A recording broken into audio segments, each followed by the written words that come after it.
Сәлем, қалайсыздар? Мен кешке таман осындай қонақ күттім. Ағам, жеңгем, жездем, апайым, бауырым және келінім. Және тәтті племяшкаларым бар.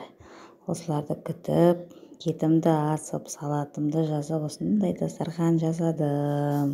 Осындай дастархан басына неше түрлі әңгімелер айтыңдар, қызық әңгімелер. Одан кейін тәтті балапандардың қылықтарына күліп, бір арқа-жарқа болып қалдық. Басымыз көп қосыла бермейді. Біз өз семьяда негізгі 7 боламыз. Менің алдымда 3 ағам, бір апайым бар. Одан кейін менің артымда 2 інім бар. Мен үйдегі 5-ші баласымыз. Біз үйде негізгі 7 боламыз. Күндіз күні бойы дайындалған видеоларымды түсіріп үлгерген жоқпын. Уақытым болған жоқ. Еще бір жағынан өзім ұмыт кетіппін. Сабыр деп жүріп, анау деп жүріп, мүлдем есімнен шығып кетіпті.